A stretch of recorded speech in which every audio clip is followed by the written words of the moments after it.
आपण next topic पाहतोय scrotum बद्दलचा पुन्हा. हा जो स्क्रोटम आहे या ठिकाणी तुम्हाला छोटा डायग्राम दाखवतो आहे. स्क्रोटम आहे. स्क्रोटम ही पाउच आहे, बॅग आहे, पिगमेंटेड पाउच म्हटलं होतं स्क्रोटमला. पण या स्क्रोटमला काय म्हणते, divided into two scrotal sac. ही झाली राईट स्क्रोटल सॅक, ही झाली लेफ्ट स्क्रोटल सॅक. या राईट स्क्रोटल सॅकमध्ये होती एक टेस्टीज, इथं होती दुसरी टेस्टीज. दोन टेस्टीज दिसत असेल तुम्हाला, होत्या दोन टेस्टीज. रफ डायग्राम काढतो मी आता. दोन टेस्टीज आहे. आणि काय म्हटलं पहा, ही ॲक्च्युली सेप्टम आहे.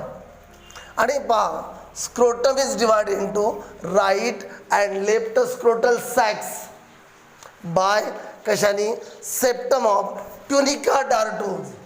ट्युनिका डार्टोज काय, स्मूथ मसल आहे. जे कुठं असते, ट्युनिका डार्टोज हे स्मूथ मसलचं नाव आहे. स्मूथ मसल म्हणजे कोणती, इनव्हॉलंटरी मसल. इनव्हॉलंटरी मसल म्हणजे कोणती, muscle which is not under the control of our will power. आपल्या इच्छेनुसार जी वर्क करते ते व्हॉलंटरी. हाताच्या पायाच्या मसल ज्या आपल्या इच्छेनुसार चालत नाही त्या इन्व्हॉलंटरी मसल, त्या इन्व्हॉलंटरी. आणि त्या म्हटलं स्मूथ मसल फायबर ज्यात आहे त्याचं नाव आहे ट्युनिका डार्टोज. आणि ट्युनिका डार्टोज काय आहे, these are the tunica dartos are the muscles of scrotum. स्क्रोटममधल्या मसल्स आहेत. आणि म्हणून काय झालं पहा, म्हणजे तुमच्या डोक्यात काय आलं, स्क्रोटममध्ये मसल कोणते आहे, ट्युनिका डार्टोज ज्या स्मूथ मसल आहे. यांनी काय तयार केलं, पार्टिशन. आणि या पार्टिशनमुळं या स्क्रोटमचं डिव्हिजन झालं कशामध्ये, राईट आणि लेफ्ट स्क्रोटल सॅक. म्हणून पुन्हा पहा मी काय म्हटलं, scrotum is divided into right and left scrotal sac by septum म्हणजे पार्टिशन. कुणाचा, ट्युनिका डार्टोज. ट्युनिका डार्टोज कशाचे बनलेले, स्मूथ मसल फायबर. त्यानंतर फिटल टेस्टीज. तुम्हाला मी आधी सांगितलं फिटस म्हणजे काय, गर्भ. गर्भामध्ये मेल जो गर्भ आहे त्याच्यामध्ये टेस्टीज कुठं फॉर्म झाल्या, लोअर ॲब्डोमेन. त्यानंतर त्या काय झाल्या, डिसेंट डाऊन झाल्या, खाली आल्या. का, कारण टेस्टीजचा मेन फंक्शन काय होता, production of sperm. Production of स्पर्मला टेम्परेचर किती पाहिजे होतं, 2 to 3 degree less than body temperature. Body टेम्परेचरमध्ये स्पर्मचं प्रोडक्शन होते काय, नाही. पुन्हा ते समोर आलं मी. आणि scrotum act as a thermoregulator. आणि म्हणून त्या खाली आल्या, कुठं आल्या, स्क्रोटममध्ये. पहा काय म्हटलं, फिटल टेस्टीज. कारण फिटस म्हणजे गर्भ. गर्भामध्ये आधी टेस्टीज कुठं होत्या, ॲब्डोमेन, लोअर ॲब्डोमेन. 7व्या महिन्यामध्ये त्या खाली आल्या. These are guided in to स्क्रोटममध्ये जाण्यासाठी गाईड केलं अँड रिटेन इन स्क्रोटम. स्क्रोटममध्ये त्या टेस्टीजला राखून ठेवलं कशाने, बाय शॉर्ट फायब्रोमस्क्युलर बँड. आणि ती जी शॉर्ट फायब्रोमस्क्युलर बँड असते त्याला नाव आहे गुबर्नॅक्युलम. काय नाव आहे, गुबर्नॅक्युलम. आठवा आपण जे मेल रिप्रोडक्टिव्ह सिस्टीमचा डायग्राम काढला होता तिथं अशी दाखवली ती गुबर्नॅक्युलम. ही खाली अटॅचमेंट, त्याला नाव दिलं होतं गुबर्नॅक्युलम. काय म्हटलं, foetal testes are guided in to. Foetal testes म्हणजे गर्भाचे टेस्टीज जे खाली चालले, कुठं चालले, स्क्रोटममध्ये चालले 7व्या महिन्यात. काय म्हटलं, foetal testes are guided in to and retain in scrotum असे बाय शॉर्ट फायब्रोमस्क्युलर बँड. हे शॉर्ट फायब्रोमस्क्युलर बँड आहे ज्याला नाव दिलं गुबर्नॅक्युलम. हे झाले गुबर्नॅक्युलम, हे झालं गुबर्नॅक्युलम. क्रीमास्टर and dartos muscle of scrotum. स्क्रोटममध्ये भाग कोणत्या मसल आहे, डार्टोज मसल. सांगितलंच मी तुम्हाला की डार्टोज मसल आहे ज्याला ट्युनिका डार्टोज म्हटलं. डार्टोज मसल आहे. आणि दुसरा टाईप आहे क्रीमास्टर मसल. या क्रीमास्टर मसल आणि डार्टोज मसल असते स्क्रोटममध्ये. Help in drawing testing close. टेस्टीजला क्लोज आणते किंवा अवे फ्रॉम द बॉडी. मला एक सांगा, आता स्क्रोटमला बॉडीच्या जवळ का आणते आणि बॉडीच्या दूर का नेते. आपण पाहतो हिवाळ्यामध्ये जे म्हणजे विंटर सीझनमध्ये काय होते, बाहेरचं टेम्परेचर कमी असते. त्यावेळेला त्या हे स्क्रोटम काय होते, आकुंचन पावते आणि त्या बॉडीच्या जवळ जाते. कारण बॉडीचं टेम्परेचर किती असते, 37 डिग्री.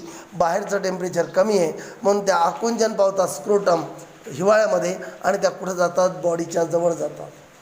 उन्हाळ्यामध्ये काय होते, त्या अशा एक्सपांड होते, बाहेरच्या टेम्परेचरच्या कॉन्टॅक्टमध्ये जाते. कोण, स्क्रोटम. आणि यासाठी मदत कोण करते, क्रीमास्टर अँड डार्टोज मसल. मी काय सांगितलं, ही जी स्क्रोटम आहे पाऊच, ही हिवाळ्यामध्ये काय होते, आकुंचन पावते, जवळ जाते बॉडीच्या, बॉडी टेम्परेचरला जवळ करते. का? कारण बाहेरचं टेम्परेचर कमी आहे. उन्हाळ्यामध्ये ती बॅग जी आहे ती एक्सपांड होते, बरोबर आहे का? कारण बाहेरचं टेम्परेचर जास्त आहे आणि त्यासाठी मदत करते. Cremaster and dartos muscle of scrotum.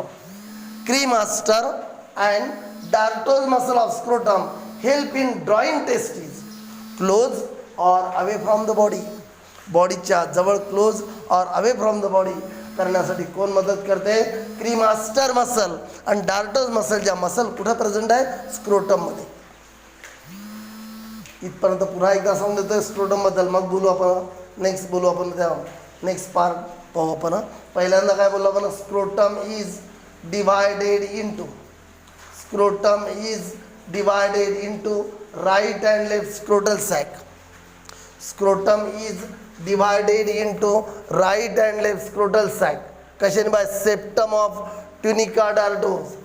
हा एक स्क्रोटम होता, याला डिवाइड केला कशामध्ये? राईट आणि लेफ्ट स्क्रोटममध्ये. कोणी? सेप्टम म्हणजे पार्टिशन. कुठून आला? Tunica dartos. हे ट्युनिका डार्टोज कशाचं बनलेलं आहे? Smooth muscle fibre. Smooth muscle fibre कसे असतात? इनव्हॉलंटरी, म्हणजे whose action is not under the control of our will power. त्यानंतर म्हटलं मी फिटसच्या टेस्टीज ज्या आहेत त्या 7व्या महिन्यापर्यंत कुठं, म्हणजे अर्ली डेव्हलपमेंट कुठून झालं, त्याची लोअर किंवा डेव्हलपमेंट किंवा फॉर्मेशन कुठं झालं? लोअर ॲब्डोमेनमध्ये. 7व्या महिन्यामध्ये त्या डिसेंड डाऊन होणार कुठं? स्क्रोटममध्ये जाणार त्या 7व्या महिन्यामध्ये. आणि म्हणून म्हटलं foetal testes are guided in to, स्क्रोटममध्ये जाण्यासाठी गाईड केलं. आणि रिटेन इन स्क्रोटम, राखून ठेवलं कशाने? By short fibromuscular band. त्या बँडचं नाव आहे गुबर्नॅक्युलम. काय नाव आहे? गुबर्नॅक्युलम. मग म्हटलं आपण स्क्रोटममध्ये कोणत्या मसल आहे? Cremaster and dartos muscle of scrotum help in drawing testes close और अवे फ्रॉम द बॉडी. मी तुम्हाला आधी सांगितलं बॉडीच्या क्लोज केव्हा येतात? विंटरमध्ये, जेव्हा बाहेरचं टेम्परेचर कमी आहे तेव्हा बॉडी टेम्परेचरचा सहारा घेतात, आसरा घेते. आणि अवे फ्रॉम बॉडी केव्हा जाते? समरमध्ये, कारण बाहेरचंच टेम्परेचर भरपूर आहे. म्हणून म्हटलं क्रीमास्टर मसल आणि डार्टोज मसल ज्या स्क्रोटमच्या हेल्पिंग ड्रॉइंग टेस्टीज क्लोज और अवे फ्रॉम द बॉडी. आता आपण शिकलो. मग हे झालं स्क्रोटमबद्दल पाहिलं आपण, म्हणजे हे झालं एक्सटर्नल जेनेटालिटी आपलं इथं संपलं. त्यानंतर आपण स्टार्ट केला होता टॉपिक टीएस ऑफ टेस्टीज. आपल्याला जेवढे पॉईंट लागले 6-7 तेवढे आपण घेतले. 12वीला एक्स्ट्रा पॉईंट आपण आता पाहतोय 8वा.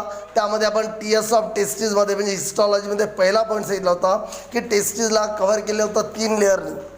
Outer tunica vaginalis, middle tunica albuginea, inner tunica vascularis. काय म्हटलं तुम्ही? आउटर कोणता? ट्युनिका, ही झाली खाली टेस्टीज, ही खाली आहे टेस्टीज इथे. आउटर कोणता? Tunica vaginalis, middle tunica albuginea, inner कोणता? Tunica vasculosa. हे आउटर आणि इनर, म्हणजे आउटर कोणता? Tunica vaginalis, middle tunica vasculosa discontinue होते. मेन लेअर कोणता आहे? Middle tunica albuginea. हा मिडल लेअर आहे, हा कोलॅजिनचा बनलेला आहे. कोलॅजिनस कनेक्टिव्ह टिश्यू लेअर आहे. कोलॅजिनस कनेक्टिव्ह टिश्यू लेअर आहे. कोलॅजिनस कनेक्टिव्ह टिश्यूचा बनलेला आहे तो. म्हणून म्हटलं tunica albuginea is collagenous connective tissue layer. Tunica vaginalis तुम्हाला माहिती आउटर आहे. हे इनकम्प्लीट पेरिटोनियल कवरिंग आहे. मी आधी सांगितलं इनकम्प्लीट आहे तो, बरोबर आहे. आणि हा पेरिटोनियल कवरिंग आहे. तुम्हाला माहिती आहे बॉडीच्या आतमध्ये जरीही टेस्टीज स्क्रोटममध्ये आल्या जन्माच्या वेळेला, जन्म झाल्यावर, तरी त्याची डेव्हलपमेंट कुठे आहे? बॉडीच्या आतमध्ये, लोअर ॲब्डोमेनमध्ये. आणि बॉडीच्या आतमध्ये जे ऑर्गन डेव्हलप होते प्रत्येकाला कवरिंग कोणाचं असते? पेरिटोनियम.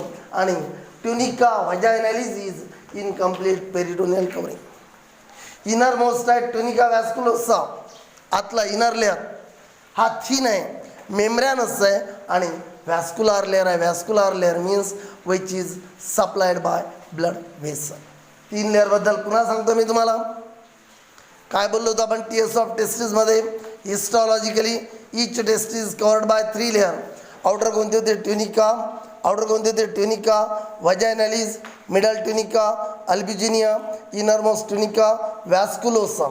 ट्युनिका अल्ब्युजिनियाबद्दल बोललो, जो मेन लेअर आहे हा कसा आहे? कोलॅजिनियस कनेक्टिव्ह टिश्यू लेअर आहे. कोलॅजिनस कनेक्टिव्ह टिश्यू लेअर आहे. आउटर ट्युनिका व्हजायनॅलिज हा इनकम्प्लीट पेरिटोनियल कव्हरिंग आहे. पेरिटोनियमबद्दल मी तुम्हाला सांगितलं, बॉडीच्या आतमध्ये जे ऑर्गन डेव्हलप होतात, जे जे ऑर्गन त्याला कव्हरिंग असते त्याला म्हणतो आपण पेरिटोनियम. ट्युनिका व्हॅस्क्युलोसा हा थीन आहे, मेम्ब्रेनस आहे आणि व्हॅस्क्युलार लेअर आहे. Vascular means which is supplied by blood vessel. आता सर्टोली सेल काय? सर्टोली सेल आपण काय बोललो होतो हिस्टॉलॉजीमध्ये की पहिल्यांदा काय म्हटलं, टेस्टीज आहे. टेस्टीजला 3 लेअरचं कव्हरिंग आहे. कोणतं? आउटर ट्युनिका, कोणतं म्हटलं? व्हजायनॅलिस, मिडल ट्युनिका अल्बिजिनिया, नंतर ट्युनिका व्हॅस्क्युलोसा. या ट्युनिका अल्बिजिनियापासून फायबर्स आले होते. त्यांनी 200 ते 300 लोब्युलमध्ये डिवाइड केलं होतं. कुणाला? लोबला, लोबमध्ये कुणाला? टेस्टीजला, प्रत्येक टेस्टीजला. त्यामध्ये 1 to 4 हायली कॉइल्ड काय होते? सेमिनिफेरस ट्युब्युल. 8वा हिस्टॉलॉजी, ते आठवल्याशिवाय समजत नाही. सेमिनिफेरस ट्युब्युलला इंटरनली लाईन केलं होतं. 2 types of cell, germinal epithelial cell आणि सर्टोली सेल. सर्टोली सेलला दुसरं नाव दिलं होतं सब टेंटॅक्युलर सेल. त्यालाच म्हटलं होतं नर्स सेल, कारण ते काय प्रोव्हाइड करते? नरिशमेंट कुणाला? To the developing sperm. Germinal epithelial cell काय फॉर्म करते? Sperm by spermatogenesis. Sertoli cell few large pyramid shape किंवा पिरॅमिडल सेल आहे. सर्टोली सेलचा नंबर कमी आहे. जर्मिनल इपिथेलियल सेल निमरस आहे. Sertoli cells are few large pyramidal cell आहे. त्यानंतर म्हणतो आपण स्पर्मॅटोजिनेसिसच्या स्टेजेस कोणत्या असतात? Seminiferous tubule. हा टॉपिक इथं आला मधात, पण हा ॲक्च्युली काय हे फक्त तुम्हाला नावं लक्षात घ्यायचे. फक्त आपल्याला स्पेशल टॉपिकला राहील स्पर्मॅटोजिनेसिस. हेडिंग राहील गमिटोजिनेसिस, म्हणजे गमिटचं फॉर्मेशन. 2 टाईपचे गमिट आहे, स्पर्म आणि एग. म्हणून पहिलं हेडिंग येईल स्पर्मॅटोजिनेसिस, मग येईल उजिनेसिस. त्या स्पर्मॅटोजिनेसिसमध्ये तुम्हाला स्टेजेस कशा आल्या हे समजेल. इथे समजणार नाही आहे, मी आधीच सांगतो, कारण याच्या स्टेजेस आहे, काय काय कसं कसं डेव्हलप झालं हे तिथे समजेल. फक्त नावं लक्षात ठेवा. पहिल्यांदा स्पर्मॅटोगोनियल सेल आहे, ज्याला स्पर्मॅटोगोनिया म्हटलं. डिप्लॉइड आहे ते. प्रायमरी स्पर्मॅटोसाइट डिप्लॉइड आहे.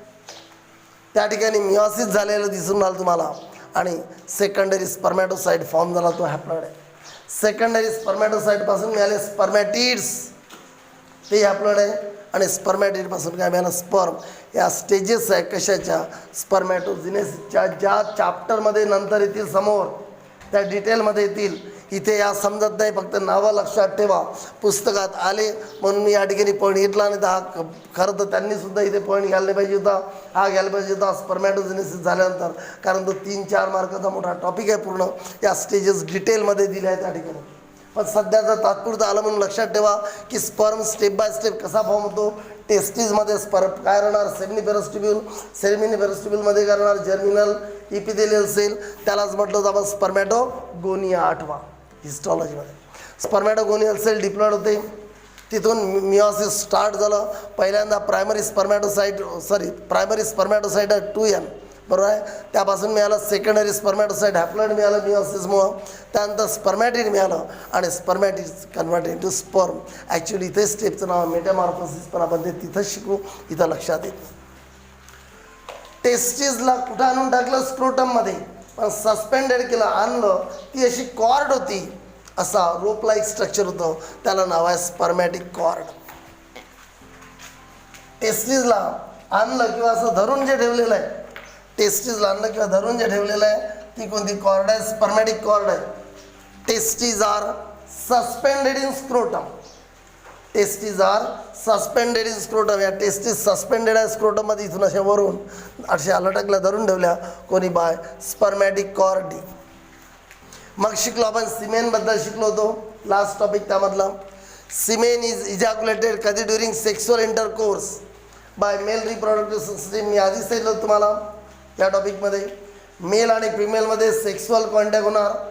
सेक्सुअल कॉन्टॅक्टच्या एंडिंगला मेल रिप्रोडक्टिव्ह सिस्टीमचा पेनिस सिमेनला इजॅक्युलेट करणार.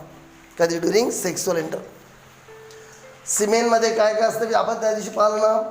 कोण कोण भाग घेते? इपिडिडायमिकचं सिक्रिशन आणि ॲसेसरी ग्लँडचं. कोणतं accessory gland? Seminal vesicle, prostate gland. Seminal वेसिकलची पेअर आहे, प्रोस्टेट ग्लँड सिंगल आहे, कॉपर ग्लँड सिंगल आहे. कॉन्ट्रीब्यूट करते सिमेनमध्ये. आठवत असेल तुम्हाला सेमिनल वेसिकलचं सिक्रिशन, ज्याचं नाव होतं सेमिनल फ्लुइड. 60% सिमेन फॉर्म करते. प्रोस्टेट ग्लँडचं सिक्रेशन प्रोस्टॅटिक फ्लुइड 30% आणि काही पार्ट कॉपर ग्लँडचं सिक्रेशनसुद्धा कॉन्ट्रीब्यूट करते सिमेनमध्ये. मग आता स्पर्म कुठं फॉर्म झाले, स्पर्म फॉर्म झाले सेमिनिफरस ट्युब्यूलमध्ये. तिथून ते युरेथ्रामध्ये कसे का आले, रस्ता. पहिल्यांदा सेमिनिफरस ट्युब्यूलमध्ये फॉर्म झाले. सेमिनिफरस ट्युब्यूल कशामध्ये ओपन झाला, रिटी टेस्टीज. आठवा एक एक एक रिटी टेस्टीज कशामध्ये आल्या, मग रिटी टेस्टीज नंतर काय होतं, वासा इफ्रन्सियम डक्ट. आठवा एक 1 बाय 1 वासा इफ्रन्सियम नंतर इपिडिडायमिस. इपिडिडायमिस नंतर काय होतं, वास डिफेरन्स. वास डिफेरन्स नंतर काय होतं, इजॅक्युलेटरी डक्ट. आणि मग कुठं आलं, युरेथ्रा. आपल्या चॅप्टरमध्ये शिकलो मेल रिप्रोडक्टिव्ह सिस्टीममध्ये सेमिनल ट्युब्यूल सेमिनिफरस ट्युब्यूल जे स्ट्रक्चरल आणि फंक्शनल युनिट आहे टेस्टिसचं, याचं काम आहे स्पर्म प्रोडक्शन.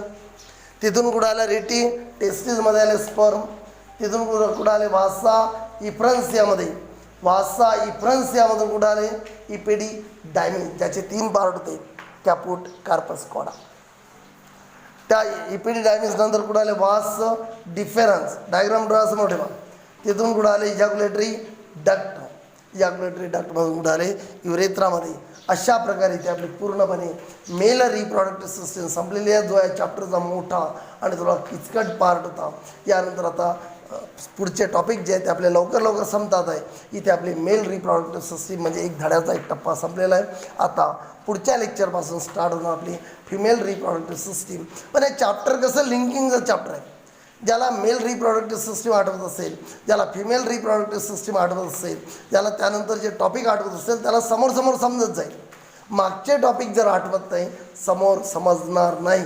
कारण हा चॅप्टर लिंकमध्ये मागचे टॉपिक हे समोर येणार आहे. त्यामुळं मागचं जे आहे ते तुमच्या लक्षात पाहिजे. पुढं पाठ मागं सपाट जर झालं तर तसं चालणार नाही.